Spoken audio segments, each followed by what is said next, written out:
Hello everyone, Phantom here. Welcome to my Final Fantasy XIV Dawntrail playthrough. If you want to see what I'm up to lately, you can find me on Twitch at the link in the description below. While you're down there, consider subscribing or liking. It helps me and my human more than you'd think. Enjoy the show. Alright Nami, before we start, let's make sure we're remembering our history correctly.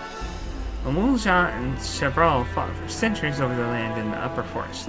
But due to infighting, Mamook forces struggled to make significant gains.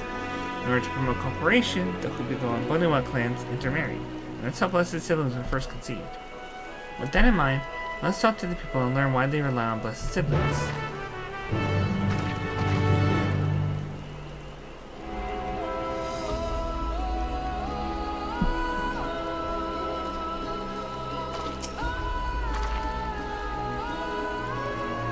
Blessed siblings promise us more than strength. They promise us the sun.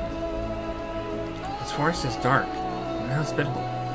When given the opportunity to live in Tuliyola, most of our people didn't think twice.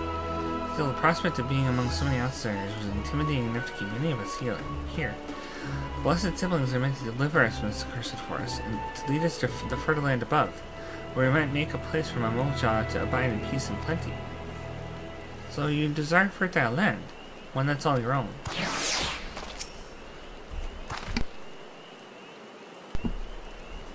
This land was once rich with ore, but the Yokoi did not stop digging until all the veins were spent. The meteorites are only good for so much. Even if we made overtures to traders, we have little to offer. Nothing would make me happier than to make a good life for my family in the place where I was born. But that's impossible. So with resources as sparse as they are, you don't have good prospects for trade. Those who have known only open skies and bountiful land cannot comprehend our plight. To thrive, we must take what we lack by force. For that, we need the might of blessed siblings. There have been other ways to thrive, ways that don't require fighting. As you will have noticed, this forest is very dark. Hardly any sunlight makes it through the canopy, so it feels like it's always night. We plow, we fertilize, we irrigate, and our crops shrivel and die as though cursed. The only one that grows well is Nadul. Jadika, banana, and Taral. Try living on that and little else for a few centuries and see how you like it. For sure, nothing grows. It's not hard to imagine why you want to leave. Well, I'm starting to think I understand. Everyone had their own perspective, but all their concerns were about the forest itself. Dark, infertile, cursed. Hearing that, it's little wonder that people here wish they had better land. And who better to get it for than their blessed siblings? It's hard to convince people to stay in a place that can't provide what they need. You'd think the meteorites at least would have value, but apparently not. Hold on. Didn't Aravel mention something about the meteorites? That the aether they emit makes the plants here glow blue? A rather significant physiological effect, I would say. If we were to study these meteorites, we might discover other ways they influence local flora. I noticed a curious amalgam of tree and meteorite just south of here. Determining precisely how they interact with one another may yield crucial insights. Everyone, I really appreciate you for sharing your thoughts with us. Thanks to your insights, we have a promising idea already. We just need a moment to investigate further, so please bear with us. We'll be right back.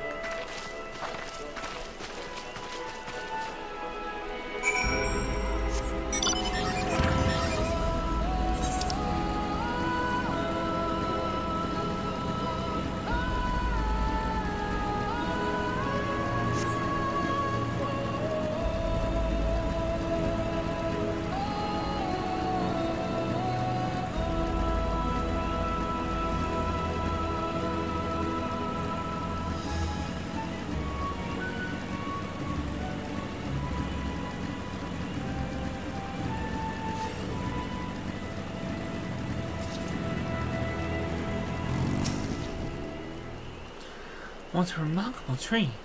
I hope it will provide us with the insights we need. Plants that shrivel as though cursed. I think I can hazard a guess as to why. At first glance, this forest seems a mysterious haven of mysterious beauty. But the reality of living here is quite another matter.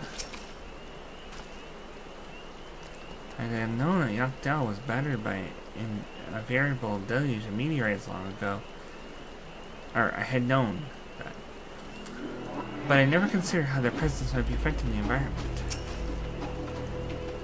Okay.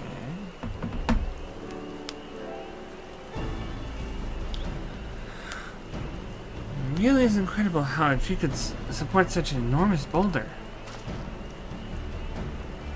The meteorite's etheric emissions are palpable, even from this distance. Seeing this again only makes me feel more confident in sharing a theory of mine. I suspect that only plants with etheric affinity to those meteorites can thrive in this forest. If so, the gargantuan trees that create a dense canopy will by necessity possess the same affinity, as well as the aforementioned Najul tree. Indeed. I should like to analyze samples of the meteorites before drawing any definitive conclusions, however. I carry with me a few devices that will aid in this endeavor, but perhaps you and Crow could lend your expertise as well? I'd like to join you. The etheric signature of those meteorites may be crucial in determining what manner of species might fare well here.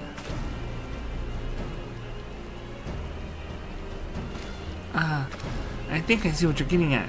If we can prove to them the cursed forest isn't quite so cursed, maybe the people won't feel like blessed civilians are their only solution. So how can I help? Want me to climb the tree and break off a piece of the meteorite for you? There are plenty of fragments on the ground already. It should be enough for our purposes if we gather about 5 pieces each. Even better if those fragments are gathered from disparate locations. I will collect your pieces once you have them.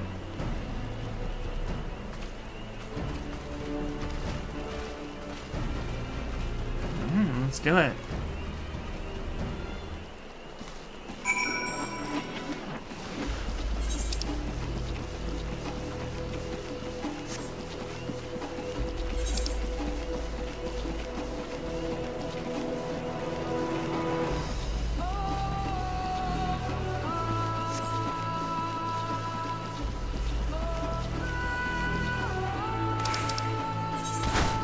Oh, we're finally at 95 plus. Yay.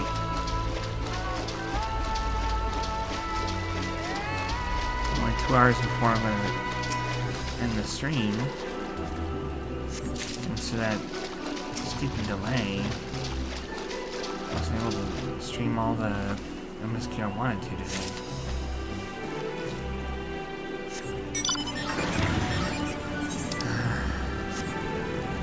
7 hours is a little ambitious for someone who's just starting, but still. I want to get through this story. It's very interesting. It's only going to get more interesting later on, I'm sure.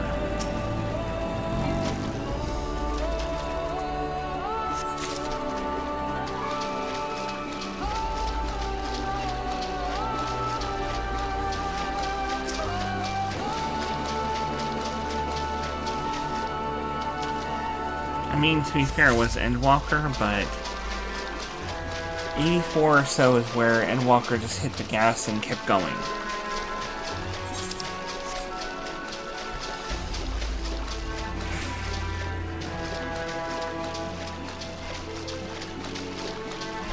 I'll get the next one in a minute. I gotta BRB. Okay, and I'm back.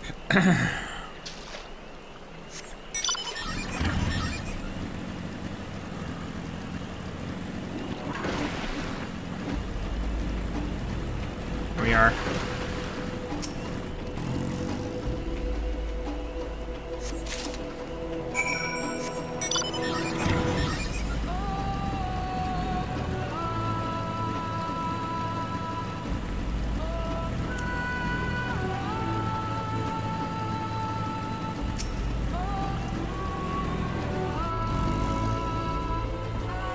Did you find your fragments? Sure did.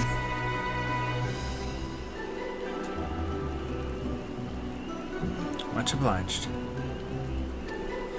With no crown, I will combine the gathered samples and conduct an analysis forthwith.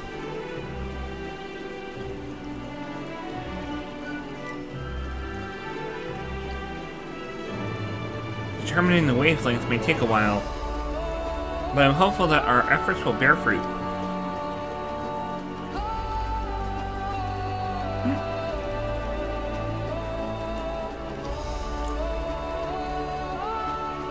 I'll tell my sister to wait our arrival at Moxtral Zush, so go and meet her there. I will return with our results as soon as possible.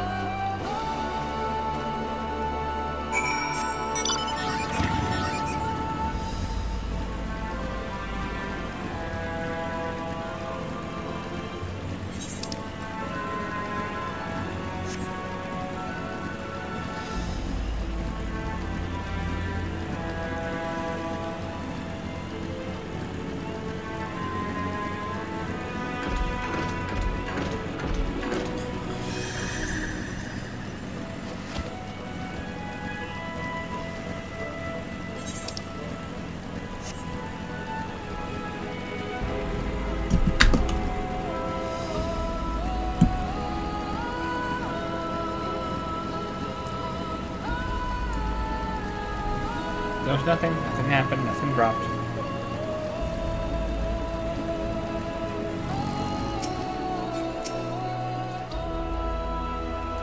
We've done all we can. The rest we must leave to Kohona and the others.